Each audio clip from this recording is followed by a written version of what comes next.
सन 2003 में हम लोग जब गुरुकुल टटेसर में आपके निकट ही आए थे तो इस संपूर्ण क्षेत्र में 2 आर्य समाजें थी जहां यज्ञ होता था, और वो थी एक नागल और बाजीतपुर की आर्य समाज और एक औचंदी की आर्य समाज। बाकी समस्त क्षेत्र में आर्यों के घर की यज्ञ की अग्नि लगभग बुझ चुकी थी। यहां तक ही क्या कहें, जिस गुरुकुल में हम आए थे वह गुरुकुल भी उस समय बंद हो चुका था और उसकी यज्ञशाला में भी हवन नहीं होता।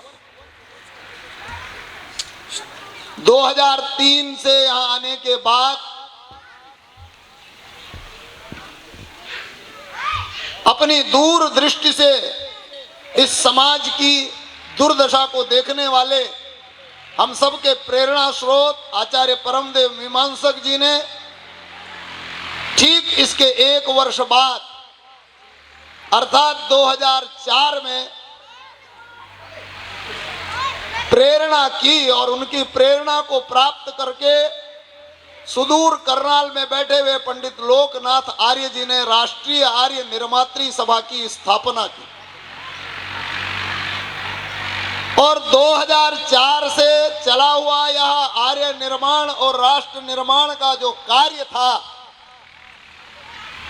वो आज जैसा कि आर्य देवेंद्र जी बता रहे थे 11 नहीं अपितु 13 प्रांतों तक स्पर्श कर चुका है, जनता के बीच जा चुका है। और इस कार्य के करने में यदि सर्वाधिक योगदान इस संपूर्ण क्षेत्र में किसी का रहा है तो उसमें दरियापुर गांव सबसे अग्रणी गांव है। और इसलिए आप दरियापुर के निवासी जो आज यहाँ उपस्थित हैं पूरे उत्साह के साथ, सबसे पहले मैं उनका अभिनंदन करता हूँ, उनके लिए बहुत बहुत शुभकामनाएं प्रदान करता हूँ कि वे इसी प्रकार से इस धर्म के मार्ग पर निरंतर कदम दर कदम बढ़ाते हुए चलें और आगे बढ़ते रहें, चाहे जितनी बाधाएं आए उनको पार करते हुए चलते रहें, वे विचलित ना हो। बहुत सारे लोग जुड़े, कोई राजनीतिक बाढ़ में बह गए, कोई छोटे छोटे स्वार्थों में, कोई ऐषणाओं में, कोई अपने पद प्रतिष्ठा और मान सम्मान की चिंता में चले गए। लेकिन आज मंच पर जो युवक और जो हमारे वरिष्ठ बैठे हुए हैं, जैसा कि आचार्य बलजीत जी कह रहे थे कि कब व्यक्ति महान होता है, जब व्यक्ति अपने जीवन में बलिदान देता है। और बलिदान का सिर्फ एक तात्पर्य मत समझ लेना कि फांसी झूल जाए, गोली खा जाए तो यही बलिदान है, बल्कि बलिदान का वह प्रत्येक तात्पर्य है जब व्यक्ति अपने स्वार्थ को छोड़ करके आगे बढ़े, जब व्यक्ति अपने घर अपने परिवार की चिंता से 4 कदम आगे बढ़ाए, जब वो समाज के अभावग्रस्त अशिक्षित और अंधविश्वास के गर्त में डूबे हुए लोगों के जीवन की चिंता करे।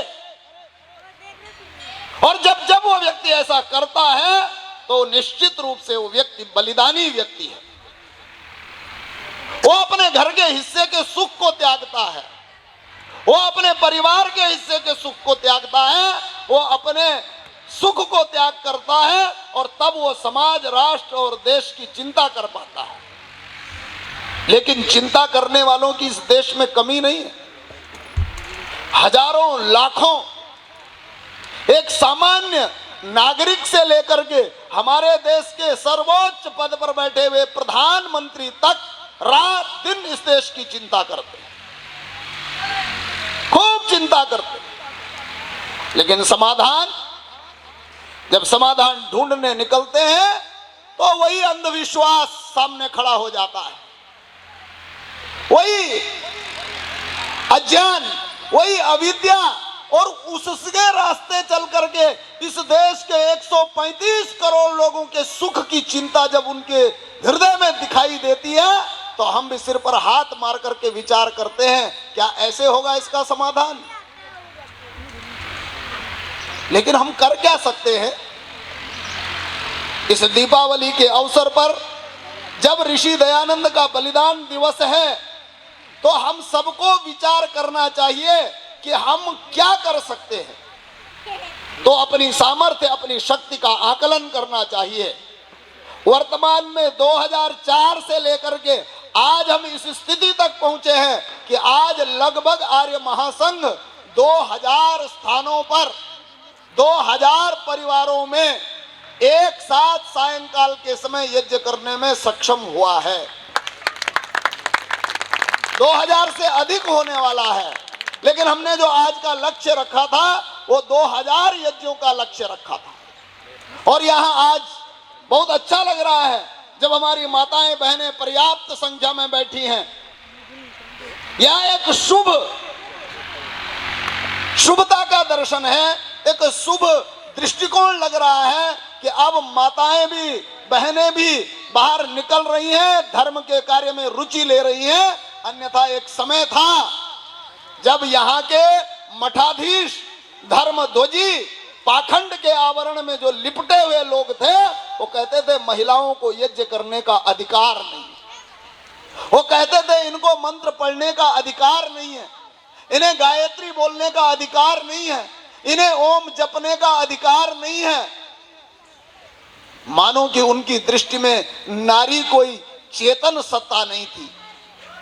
हाँ अवश्य, और होता भी क्यों नहीं, क्योंकि यहाँ जिन 700 वर्ष 750 वर्ष तक जिन मुसलमानों ने हमको पद दलित किया, जिन्होंने पैरे तले हमारी संस्कृति को रौंदा और जिन्होंने हमारी अस्मिता की बोलियां लगाई, वे नहीं मानते कि नारी में जीवन है। उनका दर्शन नहीं मानता। वो तो कहते हैं रूह होती है, लेकिन पुरुषों में होती है, नारी में रूह नहीं होती। 250 वर्ष जिन अंग्रेजों ने यहां शासन किया, जो बाइबिल का बांटो और राज करो का सिद्धांत लेकर के विश्व में घूमे, वे अंग्रेज भी नहीं मानते कि महिला चेतन होती है। वे तो मानते हैं कि ये महिलाएं, ये नारियां आदम की पसली से बनी हुई हैं, इनमें रूह अर्थात सोल अर्थात ईथर अर्थात आत्मा की कोई सत्ता नहीं। और इसलिए वो जो व्यवहार संसार भर में कर रहे हैं, अभी अभी जो रामनिवास जी सुना रहे थे, छोटी से छोटी बच्ची, अरे जिनका पैगंबर ही 6 साल की बेटी से ब्याह कर ले, वो क्या नहीं करेंगे इस संसार में। उन्होंने किया है। और आज से नहीं, जिस दिन से इस्लाम का आविर्भाव हुआ, जिस दिन से मोहम्मद ने इस्लाम का सपना देखा, उस दिन से लेकर के और आज तक, और जब तक इस्लाम रहेगा और जब तक कुरान रहेगी, तब तक ये नग्न नृत्य इस धरा पर होता रहे। लेकिन इसका समाधान क्या?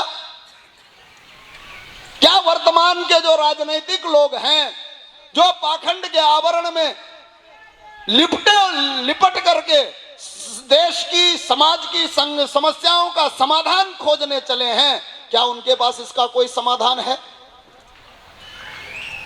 क्या आज जितने मतांतर, जितने लाल बुझक्कड़ गुरु घंटाल धर्म का प्रचार करने के लिए धर्म का सौदा करके निकले हुए हैं, क्या उनके पास इसका समाधान है?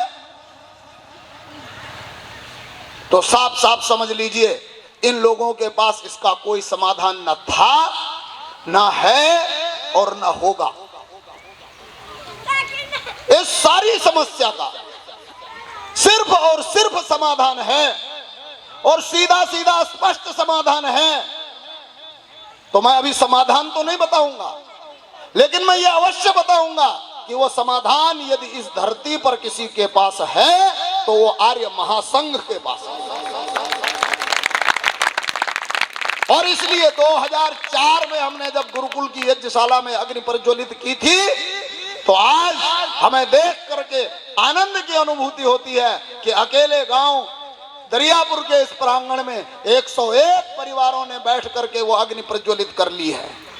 हमें आनंद आनंद की अनुभूति होती है जब कल ही प्रातःकाल ठीक इसी समय जौनती गांव में आर्य समाज के तत्वावधान में 51 परिवारों ने उस अग्नि को प्रज्वलित किया।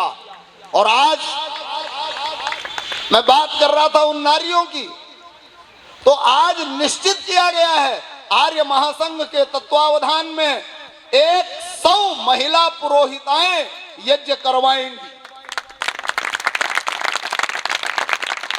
जो आप लोगों में से थोड़े थोड़े दिन में पीछे हो जाती हैं वे आगे बढ़ें। हमारा लक्ष्य है कि अगले वर्ष होने वाले दीपावली के यज्ञ पर लगभग 500 महिलाएं होनी चाहिए जो यज्ञ करें और यज्ञ करवाएं।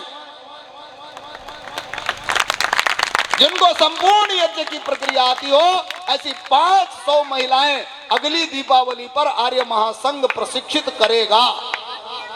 बोलो आप लोग तैयार है कि नहीं? आप में से कौन कौन तैयार है कि हम तैयार हो जाएंगे तब तक प्रशिक्षण ग्रहण कर लेंगे? तो मुझे लगता है 50 तो यही हो जाएंगे। और यही वो उपाय है जो संपूर्ण राष्ट्र में, चाहे लव जिहाद हो, चाहे भूमि जिहाद हो, चाहे फल जिहाद हो, चाहे धन जिहाद हो, जिहाद माने धर्म युद्ध होता है, ध्यान रखना। लेकिन वो धर्म किसको मानते हैं? वो धर्म मजहब को मानते हैं और हम धर्म मानते हैं उन सार्वभौमिक सत्य को, उन सार्वभौमिक सिद्धांतों को जो सारी धरती के लिए एक समान है, सारे मनुष्यों के लिए एक समान है, बल्कि मनुष्य मात्र के लिए नहीं, जो प्राणी मात्र को भी सुख देने वाले हैं, वो होता है धर्म। लेकिन वे तो अपने अपने मजहब को ही धर्म मान बैठे हैं। और जब जब मजहब को धर्म मानने वाले लोग होते हैं, जब जब मजहबों के लिए अपने अनुशासन को नष्ट करके उनके प्रति संवेदना, दया और उनके प्रति आदर व्यक्त करने वाले लोग राष्ट्र में होते हैं, तब तक इन जिहादियों का कोई समाधान राष्ट्र में नहीं हो सकता। इसलिए आप सब लोग ऋषि दयानंद के बलिदान दिवस के इस अवसर पर, जबकि पूरा देश प्रकाश पर्व मना रहा है और सहस्रों वर्षों से मना रहा है, तब अपने भीतर एक अग्नि अवश्य प्रज्वलित कीजिए कि हमें आर्य महासंघ के साथ मिलकर के आर्य राष्ट्र की ओर बढ़ते हुए, आर्यावर्त की ओर बढ़ते हुए अपने जीवन में उन समस्त सिद्धांतों को, उन समस्त विचारों को स्थापित करना है जिन विचारों के आधार पर, जिन सिद्धांतों के आधार पर हमारे अपने पूर्वज करोड़ों वर्षों तक इस धरा पर सुखी थे और प्राणी मात्र को सुख देते थे। जितनी जल्दी हो सकेगा, जितनी जल्दी हम इसको एक कर लेंगे, जितनी जल्दी अपने भीतर भर लेंगे, उतनी ही शीघ्रता से इन तमाम दानवी शक्तियों का समाधान होगा। और यदि हम मात्र कल्पनाओं में जीते रहे, अपने अपने घरों में अपने अपने स्वार्थों में पड़े रहे और सार्वजनिक कार्यक्रमों में आने के 10-10 बार बुलाने के बाद भी हम इकट्ठे नहीं हुए। मैं बार बार आजकल एक उदाहरण देता हूं।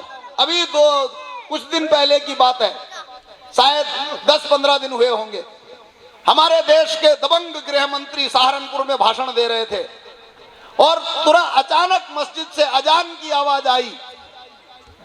आज तक के नेता करते थे तो ये दबंग वाले कहते थे कि वो करते हैं, हम तो नहीं करेंगे। लेकिन अब इनकी भी सुन लो, इनके मुख्य गृह मंत्री ने अपना भाषण बंद कर दिया। इससे पहले प्रधानमंत्री भी कर चुके हैं। लोगों में आश्चर्य हो गया, क्या हुआ? बोले मस्जिद से अजान आ रही है। एक अजान की आवाज के लिए देश की सरकार अपनी बात कहना बंद कर दे, और यदि यज्ञ होता हो तो क्या बंद हो जाएगी? बोलो, नहीं होगी। क्यों नहीं होगी?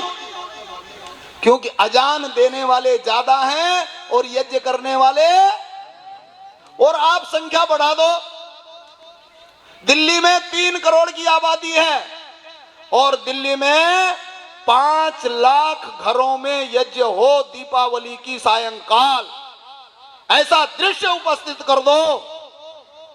प्रधानमंत्री क्या, इस विश्व का कोई भी नेता होगा वो भूल जाएगा अयोध्या जाना, वो भूल जाएगा केदारनाथ बद्रीनाथ की यात्रा, वो उन 5 लाख घरों के यज्ञ में सम्मिलित होने के लिए आगे कदम बढ़ा देगा।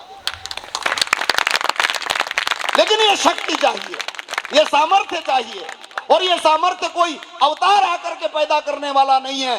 ये सामर्थ्य कोई सच्चा सौदा धन धन सदगुरु आकर के पैदा करने वाला नहीं है। ये कोई गुरु घंटाल या लाल बुझक्कड़ आकर पैदा करने वाला नहीं है। ये सामर्थ्य आपको अपने भीतर अपने आप पैदा करनी होगी। इसके लिए आपको बढ़ना होगा, पुरुषार्थ करना होगा, आर्यों के साथ कदम से कदम मिला करके चलना होगा।